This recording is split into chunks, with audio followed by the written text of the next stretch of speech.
ETM Hotel, Rennie Sean. Welcome to Peace. My name is Sean. I'd like to thank everybody for tuning in to Science with Sean. This episode, we're going to deal with evolutionary things that I meant to do, but I actually out of town when the information began to circulate among evolutionaries and all of those things. So we're going to get into something real sweet. Just bear with me one moment. Please like the show, share the show, tell a friend. Then we're going to get it in. Appreciate that, Mongo. That's what's up. What up, Chavis? Okay.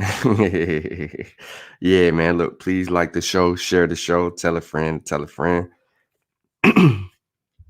Excuse me. We're going to get it cracking, man. So, like I said, this is the Science with Sean channel. So we're not just limited to viruses, vaccines, and you know what I'm saying? Epidemiologists and immunologists and things of that nature. This is the science channel. So we're going to have more content than just the vaccine stuff. Yeah, we're dealing with that right now. We're in the middle of a pandemic, but I want to be able to like show y'all how much I'm into other areas of science. You know what I mean? When I do presentations, for instance, when I do presentations on the Masa Warrior Clan YouTube channel, I'm more in tune to bring out archaeology and anthropological information in my presentations, just to show people that it's not just about the other intricate parts of culture and the traditions of Africa being specific, but there's so much evidence embodied on the continent that we could pull from. That's why I can join in a conversation with certain people when they get to talking about evolution, and I just keep it at a level to where I can communicate it to where people could understand it.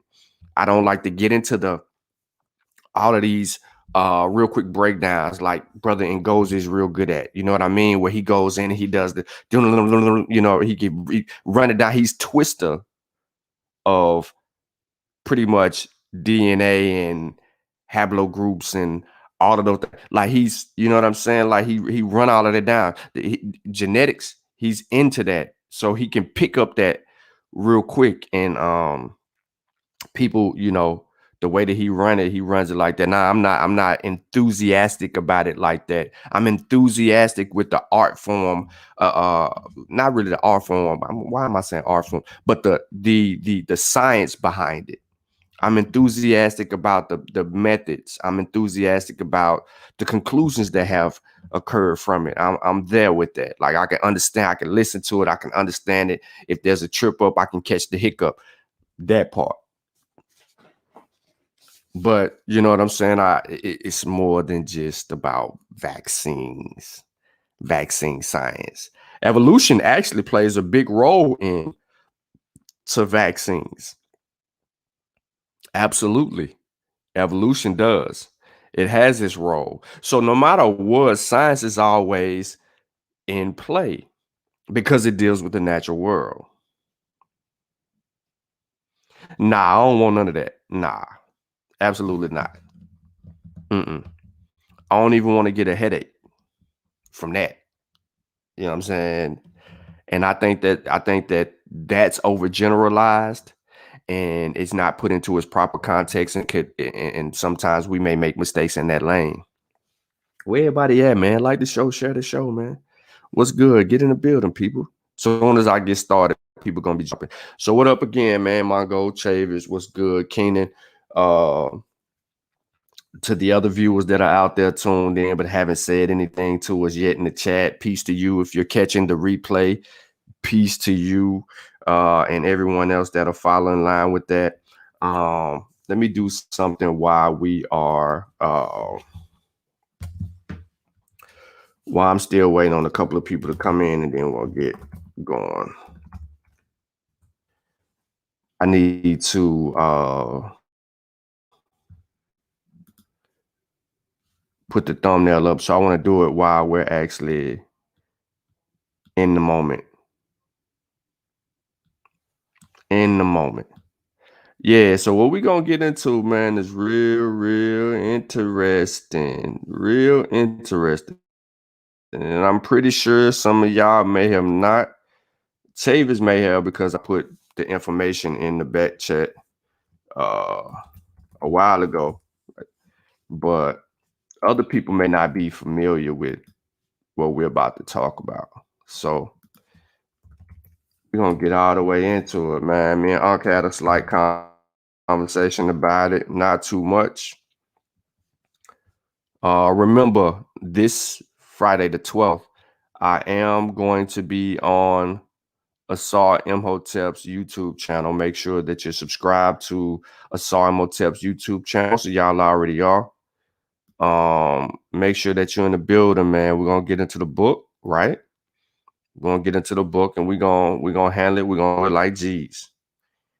Yeah, we're gonna do it like that. So again, like the show, share the show. Into the book, and we're gonna handle. Sorry about that. But like the show, share the show. And man, this videos. Well, let's get it cracking. So again, peace to everybody that's joining us now. Please, you ain't gotta hide from us. You know what I'm saying? You can say what up. Even if you don't like me, you can say what up. It's all good. If you ain't rocking with it, you ain't rocking with it. It's all good. You know what I mean? You might learn something. You may learn something. Today's the day. Like, we never gonna stop learning stuff. So boom. All right, the thumbnail is up. Save.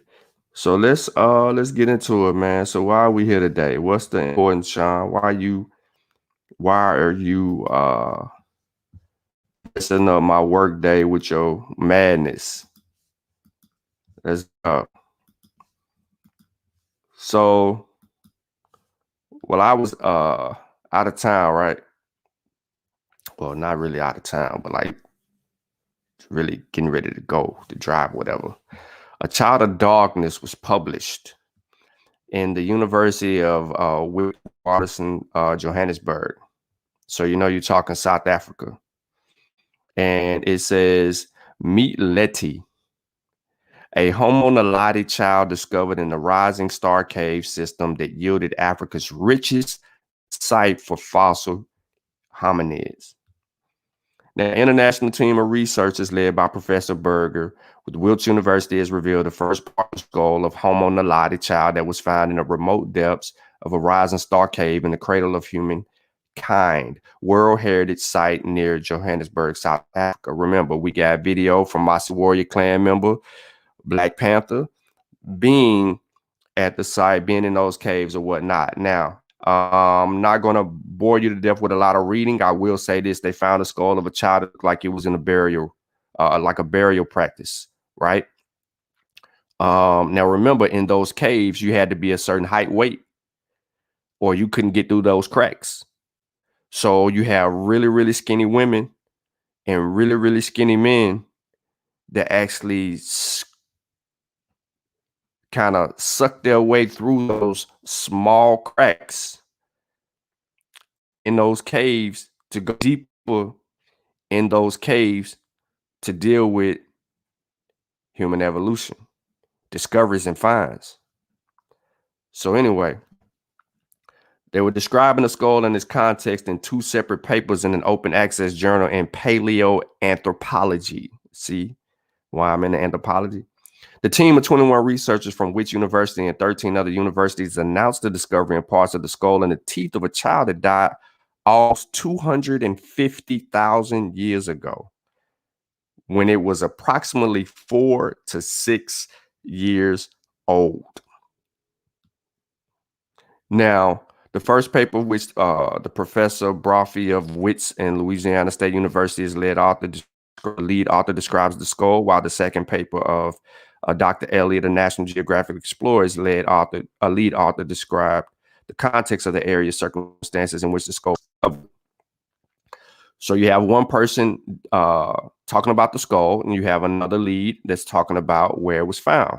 The child was found in an extremely remote passage of a rising star cave some 12 meters beyond the Naledi chamber, the original site of discovery of the first Homo Naledi remains that were revealed to the world in 2015. Homo Naledi remains are one of the most enigmatic,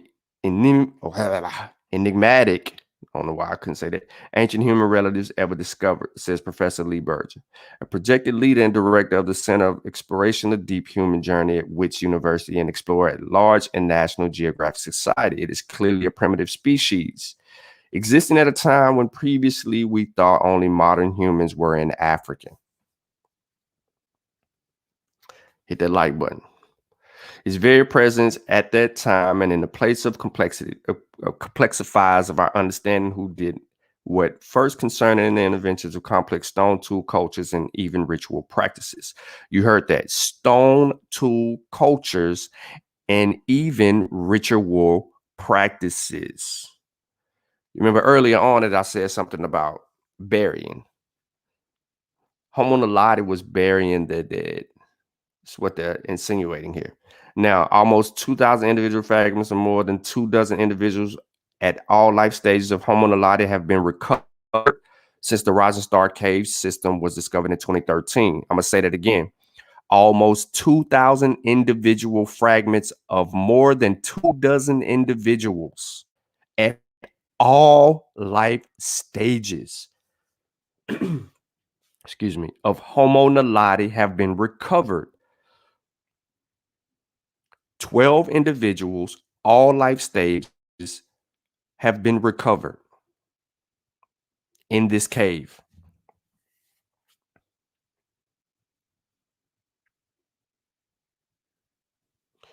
This makes this the richest site for fossil hominids on the continent of Africa and makes Naledi one of the best known ancient hominid species ever discovered.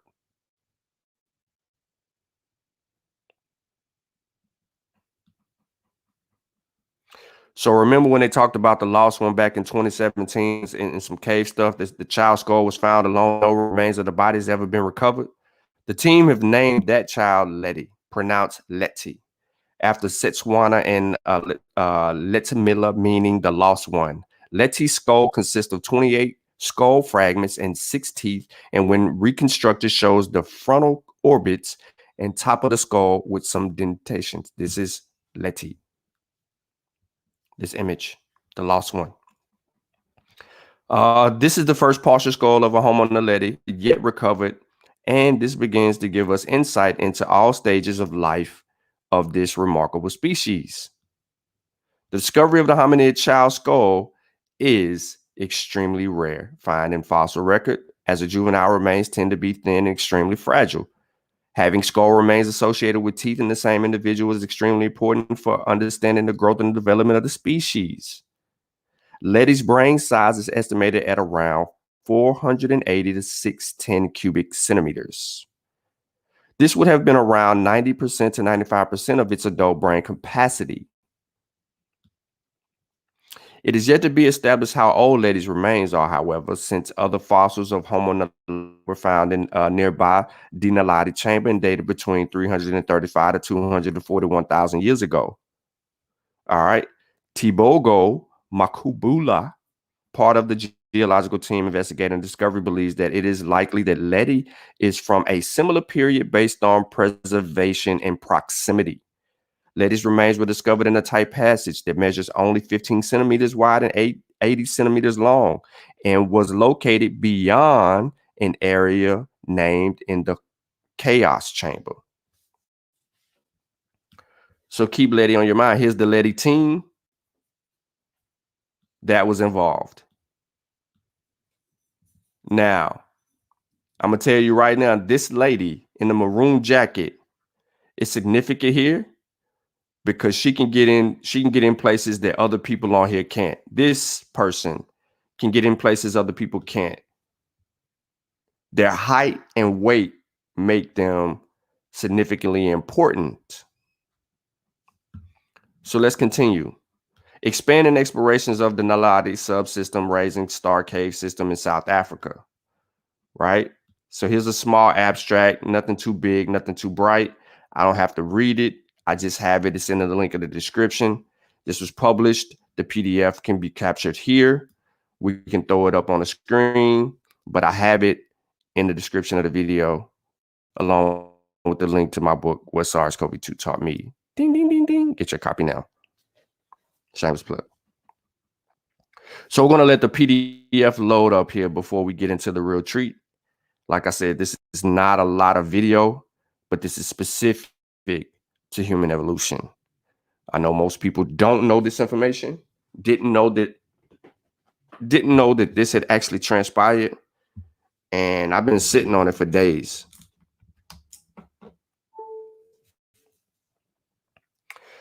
All right, so expanding exploration subsystem Rising Star South Africa. This is the initial PDF regarding what I just put, and I didn't read the abstract. So here's the abstract for what I had on the other site. However, I'm not going to bore people. Like I said, the link is in the description, the pages, and this will give you some details about Homo Naledi and the Rising Star Cave.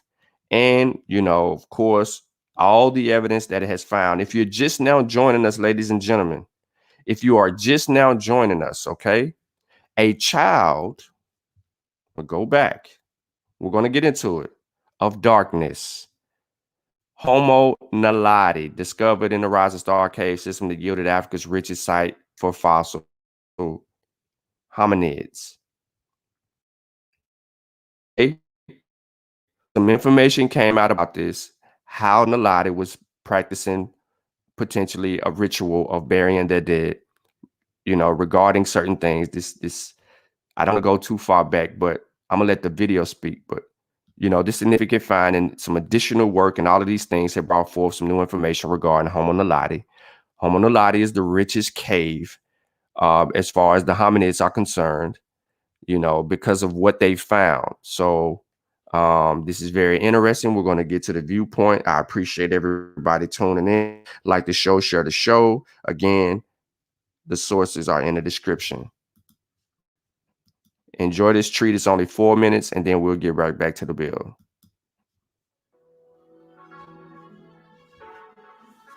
I'm Lee Berger from the University of the Witwatersrand and an explorer at large for the National Geographic Society.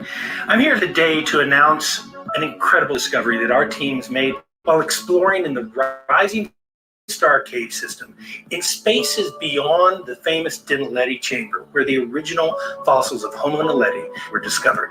In these incredibly narrow spaces in the cave system, they discovered a tiny Homo Naledi baby skull that was all alone. We're proud to bring you this discovery that we have named Naledi, or the Lost One. Finding Naledi was a bit challenging, actually. Where the remains were found is a very small space. The route to the Naledi chamber is extremely difficult. It involves a number of squeezes, a couple of quite dangerous climbs. The location is called chaos. That explains a lot. There's a climb over some rocks, and then another squeeze that goes down. We have to pass through the Superman crawl. There's climbing, crawling, squeezing. There's another crawl, and then into a little chamber, and that's where the fossils were found. In fact, Becca Peixoto kind of had to slip in almost upside down to get at the material. When we first found the fossils, we didn't know what we found. We had no idea what we found.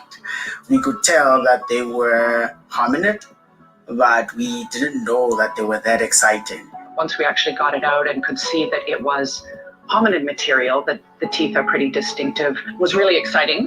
And when you start piecing together, okay, these probably went to the same individual. We can start to put together the skull of a non-adult individual. We can get a good idea of what it looked like. It was really quite exciting. When we realized that it was a child, especially an infant, that was also very exciting because it really is pretty uncommon. Just like our species, the cranial pieces of children are a lot thinner and a lot more breakable, so they don't preserve as well in the fossil record. Now, this skull gives us new insights into the growth and development of this mysterious species that exists out of time and out of place. But it's also a mystery in and of itself.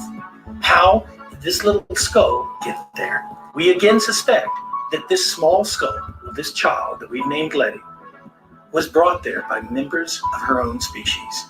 Maybe 250,000 years ago, this small-brained hominid may have been involved in ritual practices.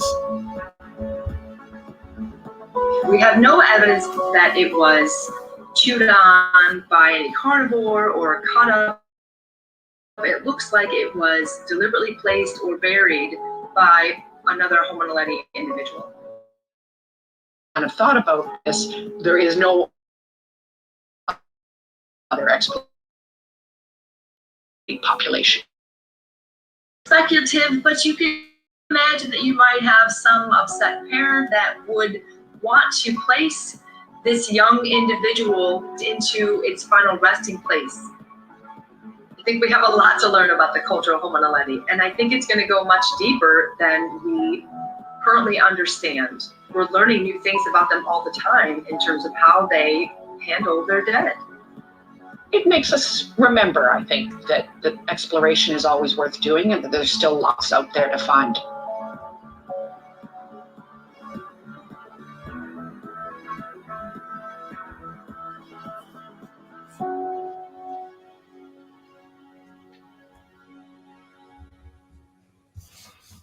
There you have it, ladies and gentlemen. So now you know the significance of what we're talking about today. The ritual practices and the behavior of Homo Naledi. That's something that's significant. You know what I mean? Because only Homo Naledi would go in an area where most hominids or can't reach, in a sense. And to find that skull and to understand that skull. But look how long it's taken them. They found Letty years ago. But understanding how Letty got where it is took time. There's a lot of patience, research, identifying, and understanding. But also with all the evidence that's been yielded, you have, like I said, let me go back, right? Let me go back and give it to you. Almost 2,000 individual fragments of more than 24 individuals at all life stages, that means from children to adulthood, of Homo Naledi have been recovered since the Rising Star Cave system was discovered in 2013. They're understanding more and more about human evolution. Meanwhile, most of us are unaware of the research that actually comes out and why. Most of us don't even take the position to actually study or understand human evolution at a basic level so that we know exactly what is going on in these conversations, contain and hold a belief, right? That something outside of ourselves creates us. And no shot at anyone who has a religious belief or perspective, a worldview. You know, when it comes to trying to break down the evolution of mankind, there's stages that are involved. And in each one of these stages, the more we know. So we see a behavioral pattern. Now we can conclude that Homo Naledi was practicing some form of a ritual. And it had a culture that was built in stone tools. And then we see this evolution of stone tooling, the creation of stone toolings and the evolution of this technology, and also rituals in hominid species advancing forward. Now, if they break something else new or something similar that we can grasp to, we're going to know more. We're going to see the behavior or the evolution of the brain, the worldview, the thought process of our ancient hominid brothers and sisters. Let's just say it like that. Well, we can say cousins, my bad. Let's say cousins, right? Right. Because we're not Naledi. We're Homo sapiens sapien. We're not Homo Naledi. But if you look at the evolutionary scale, there's a close tie between us and them, right? When did Homo sapiens sapien emerge? Right? When did Homo sapiens sapien emerge and the Naledi fall off?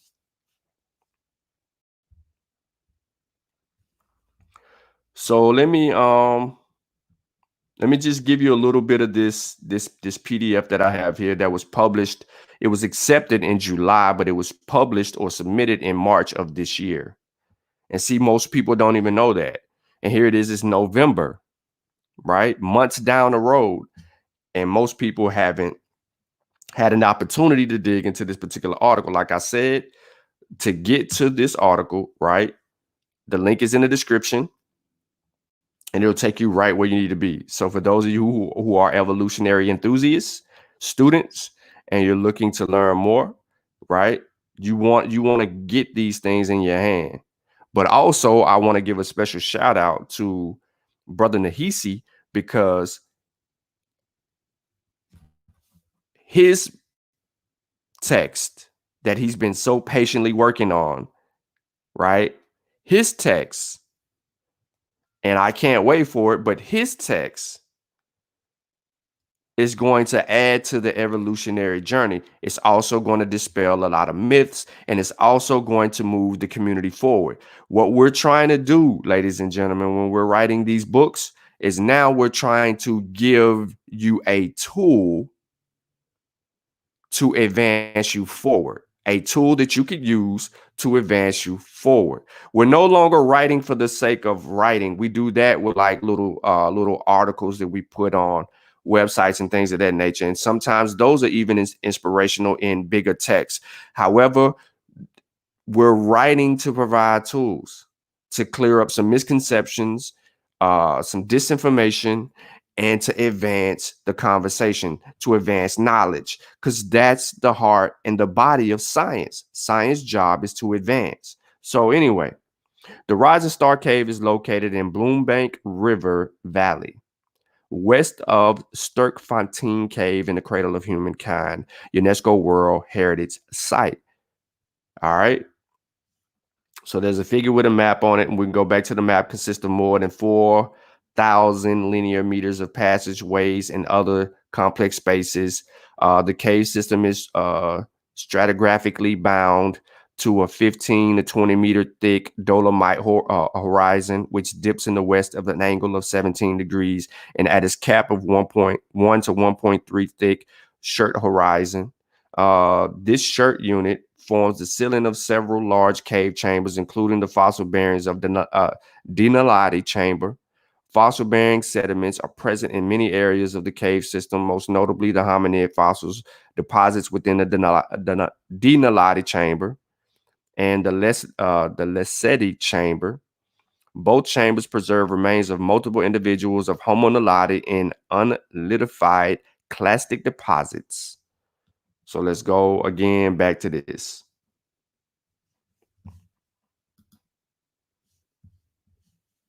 Can y'all see that?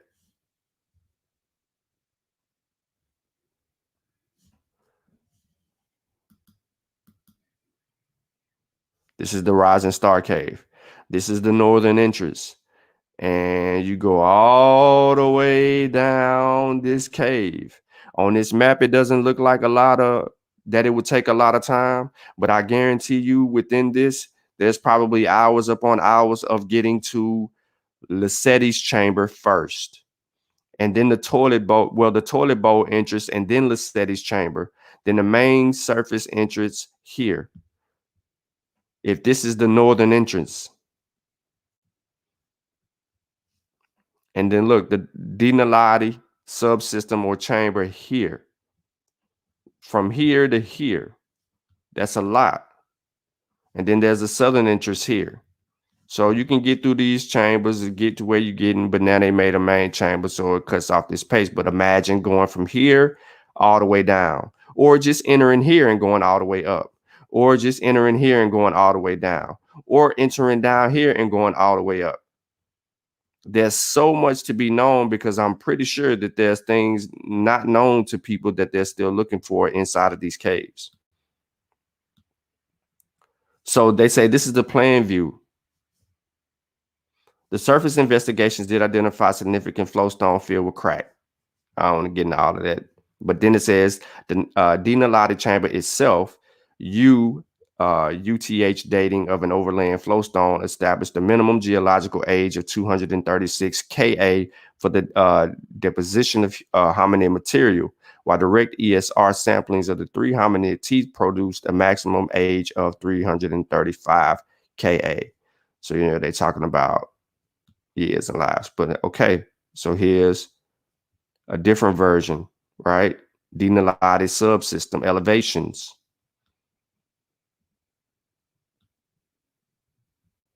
Man, science dope, bro. You can't get rid of that. What up here?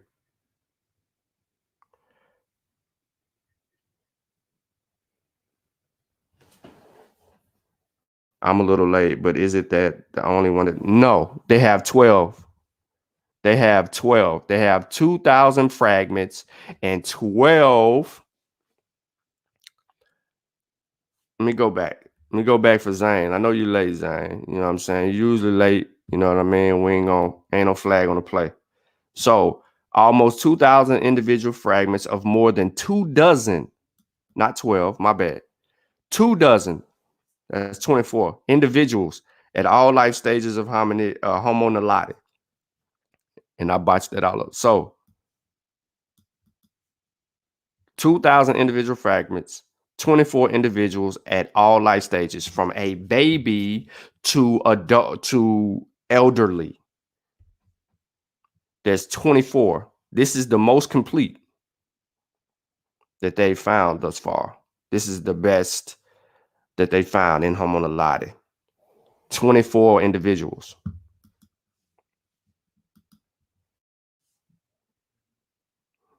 So there you go.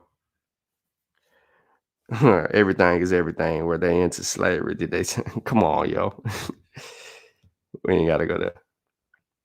All right. So the current exploration added 316 linear meters of map. Okay. They're talking about map meters and all of that. But, we're really not... I'm not interested in the map meter stuff. I'm more interested with the Naledi and their fossils, things of that nature. But these are some things that we got to get into, because it's dealing with paleoanthropology.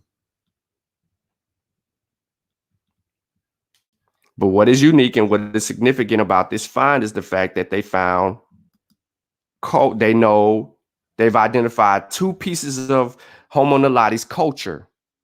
2 pieces.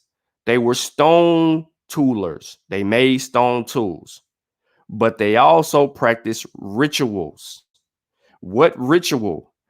Burying their dead. That is significant, because when you look through human evolution, and even if you deal with the Homo sapiens sapien, right? You look for how people practice or buried their dead. You go around, you look at the Remech. You look at the Remech and see how they practice burying their dead. Before they created these huge pyramids to honor someone or all these other things, right? They began in pit mounds. They began to bury their dead in pit mounds. The evolutionary process of how people buried their dead. They did little circle pit mounds. They would put their belongings with them, things or tools that they would actually need in the afterlife. Because of the temperature in the sand, it would create pretty much why come I can't think of this when I want to think of it? Because of the temperature in the sand, it would pretty much create like a mummified. It would mummify the body, right? So it was a natural mummification process that took place. That would evolve into something else. Then you get to out of the pit mounds, you get to mastabas. You get out of mastabas, you get step pyramids. Out of step pyramids, then you get like the Great Pyramids. But you start seeing these things transpire, and then you see other evolutionary processes of how people bury the dead. The point of that is that you see that there. You see that in Northeast Africa. You see that in East Africa. You see it in South Africa. You see it in Central, West, and I don't know too much about how the people who wanted to be Europeans buried that. No, I'm just playing. But you see that there as well. The point of the fact is this: hominids are unique. You have to have a level of respect for a deceased body to want to go to a specific area and bury that.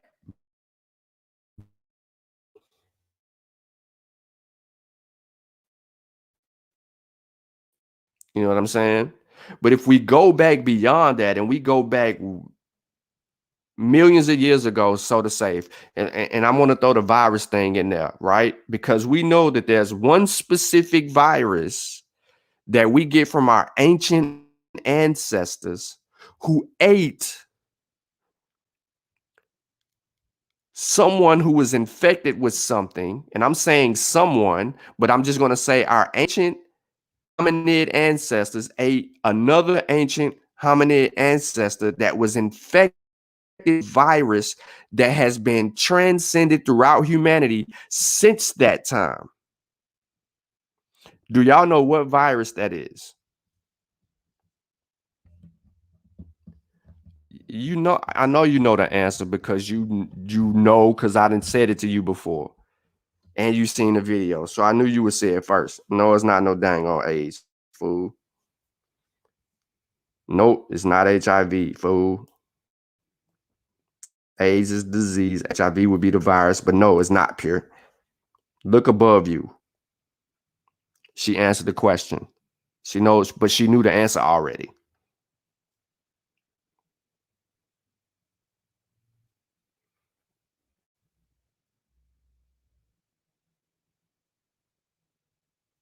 That's the answer. If you see Anusha's answer, if you see Nunu's answer, that is your answer.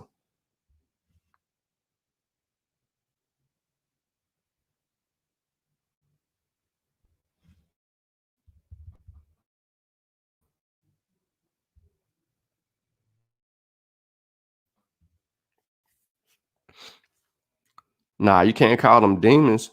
They were trying to survive, bro. They were trying to survive. But if you go through these courses to deal with that information, you deal with it to understand that. So I just wanted to throw that out there for people. It is pretty much for people who can't see the answer to that. Let me stop sharing. For those of you who can't see the chat, which you would be able to see the chat because I turned it on the way you'll be able to see the chat, but that's the answer.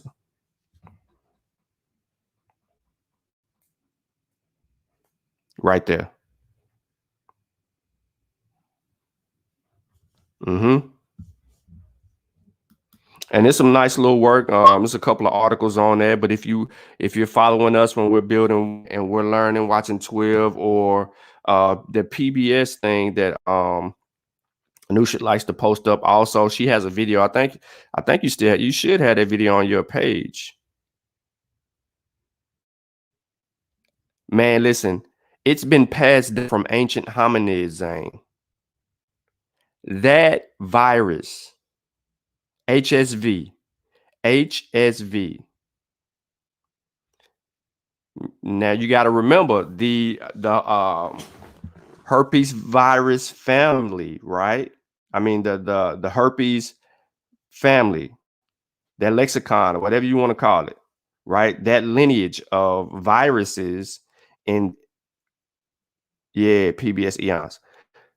That lineage of viruses has been passed down, bro. That's why everyone has this one virus in them, and we got it from our ancient ancestors. He said, Charles.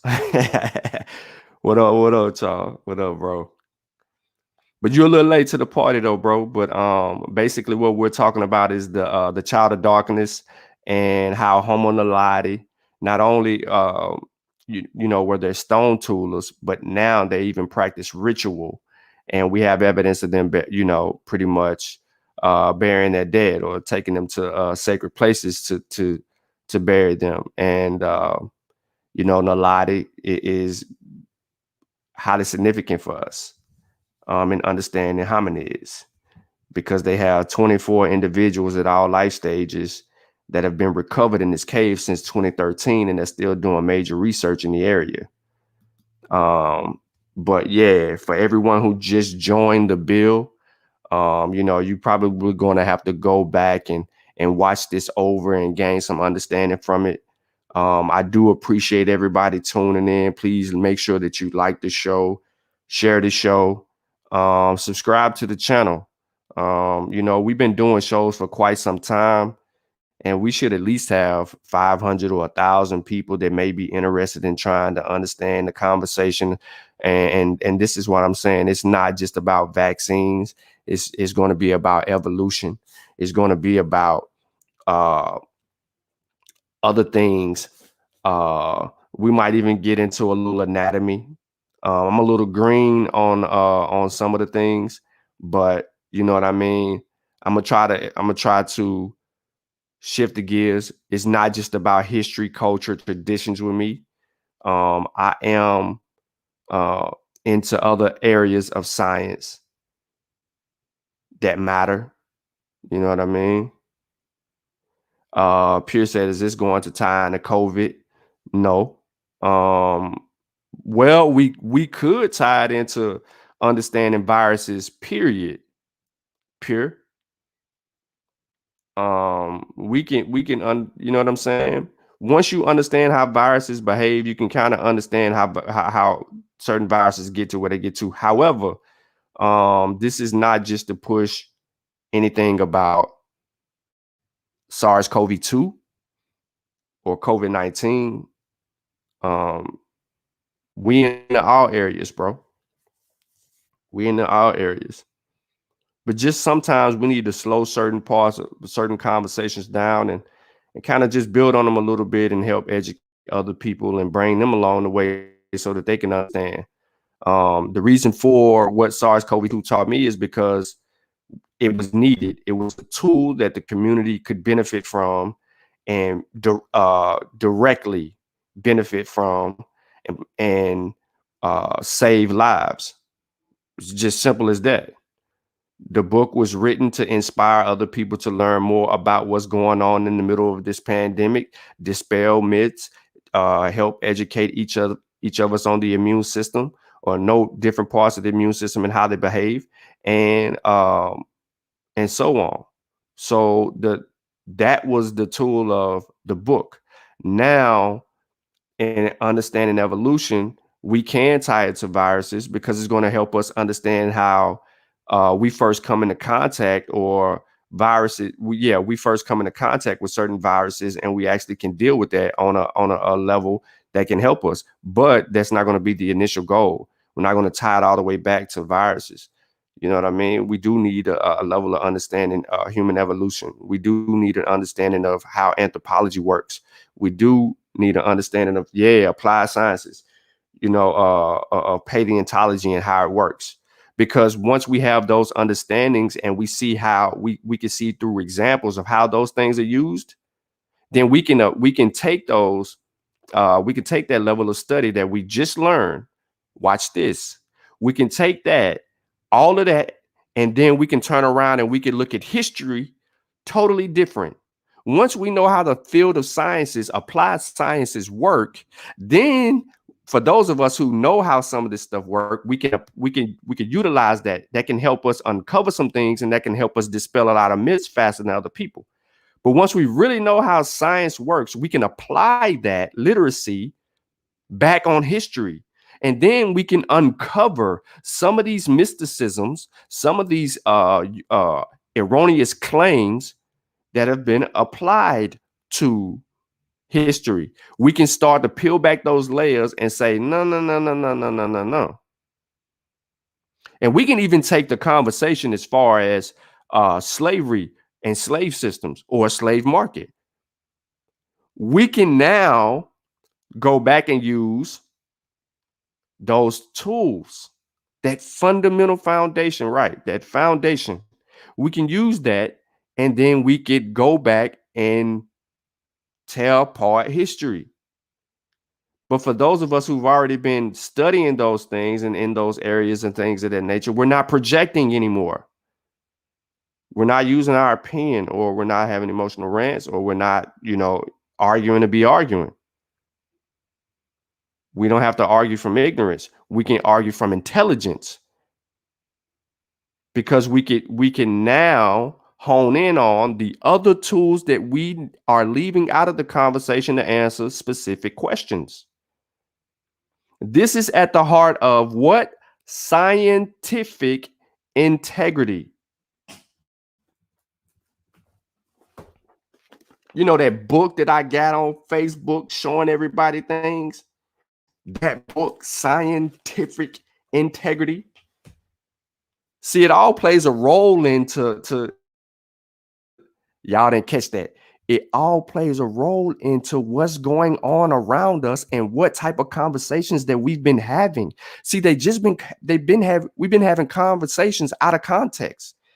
And then some people are like, well, I don't need no context to understand this. No, you need everything that you need in order to answer the questions directly, because it affects your worldview on how you see things and how you may pass judgment on something you're ignorant of. Facts.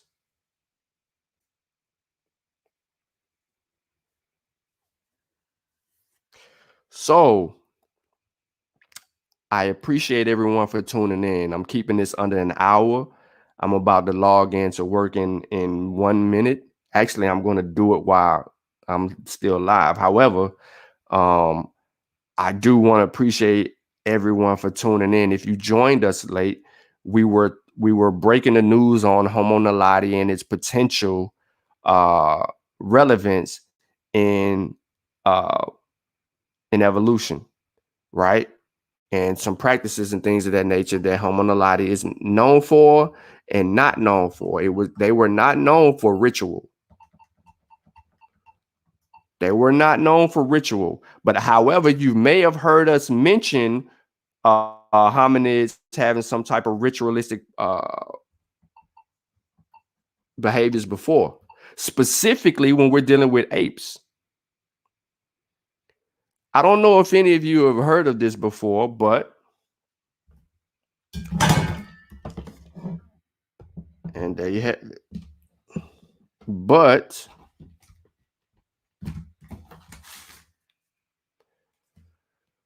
hold on, y'all.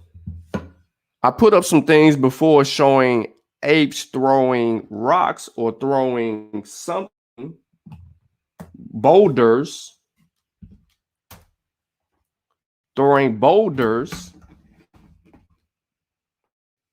at trees. Boulders at trees. It was as a part of their ritual. So we'll stay back on that. Oh yeah, my cup. I had a cup that I had knocked over when I was moving my keyboard to sign in. So that's what you heard hit my laptop.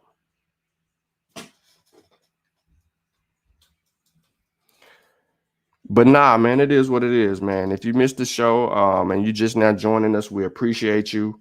We're just talking about what we need to talk about regarding Homo Naledi and the new evidence that has came out about Homo Naledi. The video is not going to be long and drawn out. 50 minutes. I'm going to end it now. If you missed it, catch the replay. We appreciate everybody for tuning in. Please go make sure that you pick up your copy of What SARS-CoV-2 Taught Me.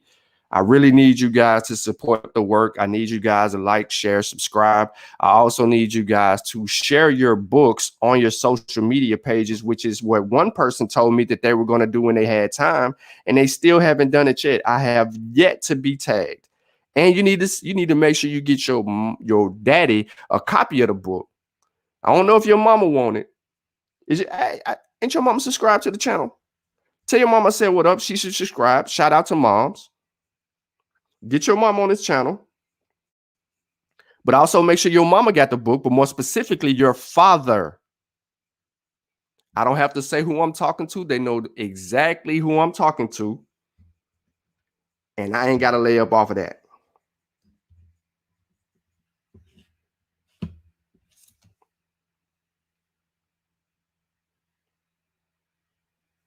All right. We need to make sure mom's got the book, though. We need to make sure mom's got the book.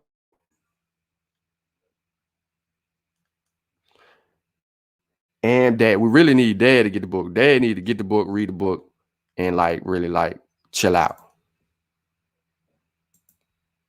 It's gonna be a whole war. We're gonna have to have an intervention with Pops. But look, man, I appreciate everybody for tuning in. Like the show, share the show. Like I said again, please make sure. Somebody having a good day already at work. That's what I'm talking about.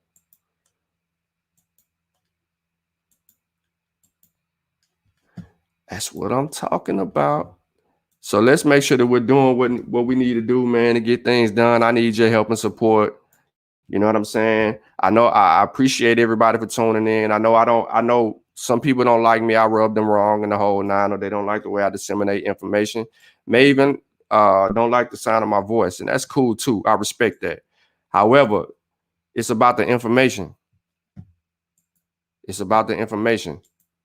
And as long as it's about the information, then you should either roll with the information or not. I mean, if you disagree and have a point of contention, state that. I don't mind you stating your contentions and dealing with that. I am looking for someone who has not been vaccinated, purchased my book, read my book, and has points of contention with my book.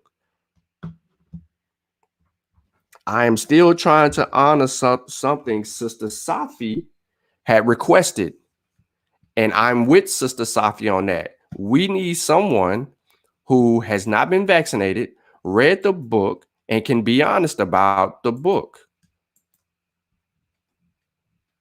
If they learn something from the book, if it changed their minds about certain things in the book, we want to know all of those things.